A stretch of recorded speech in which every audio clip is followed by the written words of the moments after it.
Alright guys, now in the last lecture we looked at constructor functions and the this keyword.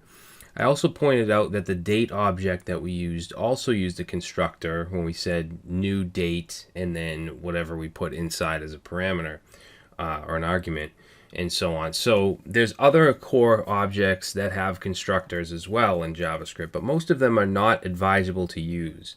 Okay, for instance, primitive types like strings, numbers, booleans, they can actually be created as objects instead of primitives, and we can do this by using certain constructors like string and number and so on. Now there's not too many reasons why you would want to do this. There's a lot of reasons why you wouldn't. It slows down execution speed, it's more code, it's confusing, and then you have issues when you're using the triple equals operator and you're trying to compare the value to the value and the type. So even though this is something that you're not going to use a lot, I didn't want to leave it out because you may run into it, and I don't want you to go back in your head and say, well, why didn't Brad mention this in the JavaScript course? So we are going to go over this, but just know that it's not something that you're going to use very often.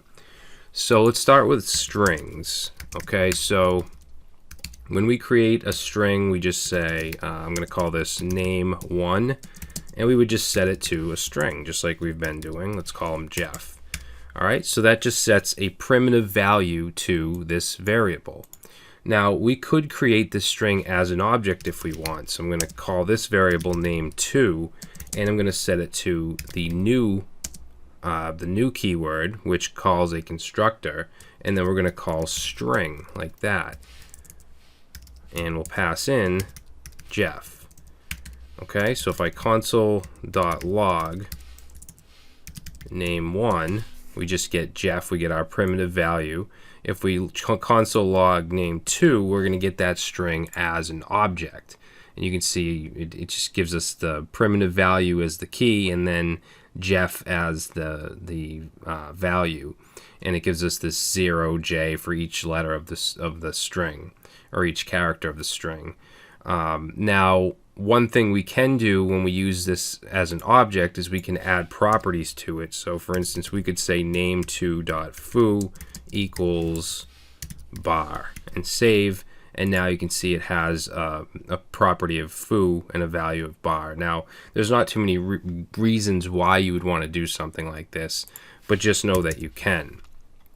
Now, where you can run into trouble with this is when you're matching types. So let's take a look at, let's do console log, and we're going to use that type of operator that we used a while ago. And let's look at name1. So if we look at that, let's comment this out. If we look at that, it gives us a string. Okay, simple, it's a primitive value of a string. If we look at 2, it gives us an object. Okay, so name2, even though it's a string, it is an object, it's not a primitive value. So if you have in your code somewhere,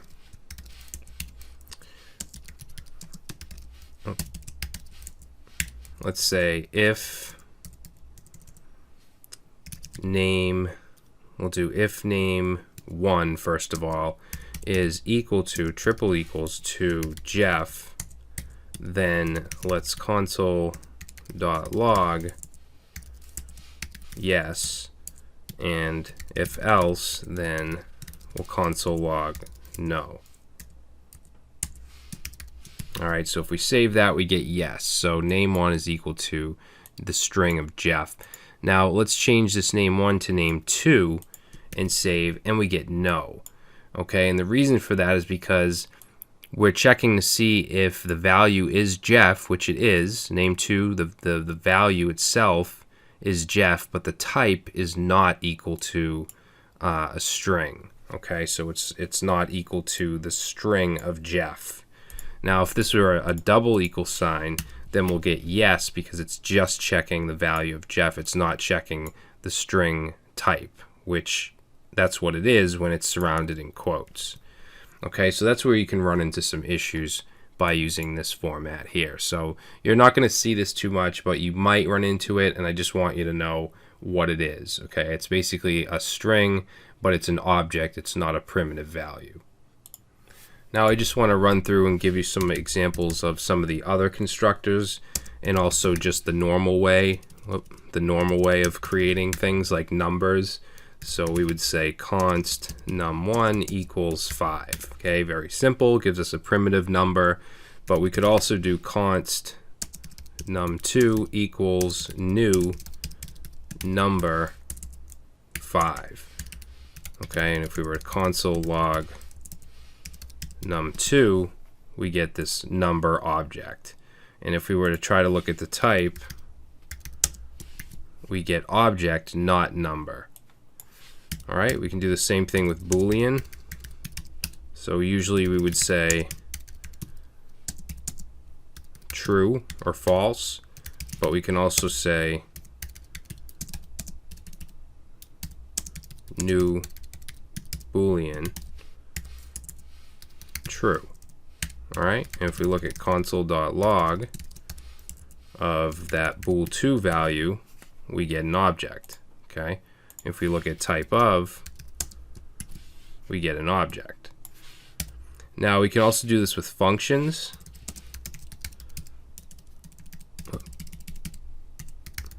Okay, so for functions, usually we would do something like this. We'll create an expression, so we'll say get sum1 equals to function, and function takes in, let's say, x and y, and it returns x plus y. All right, and then we could just simply call it by saying get sum1. We'll pass in 1 and 1, and we need to console log it.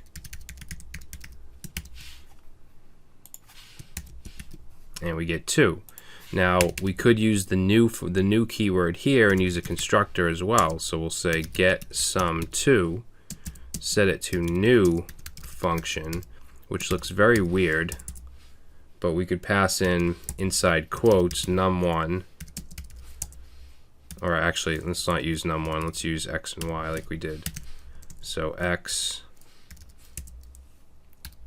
y, and in here this is going to be the function body. So the last set of arguments will be the actual body, so we'll say return 1 plus 1.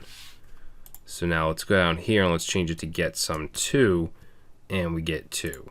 Okay, so this looks really weird to me. Now we can also do this with objects.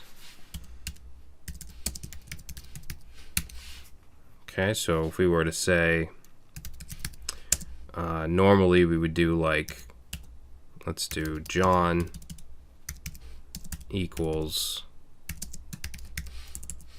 name John.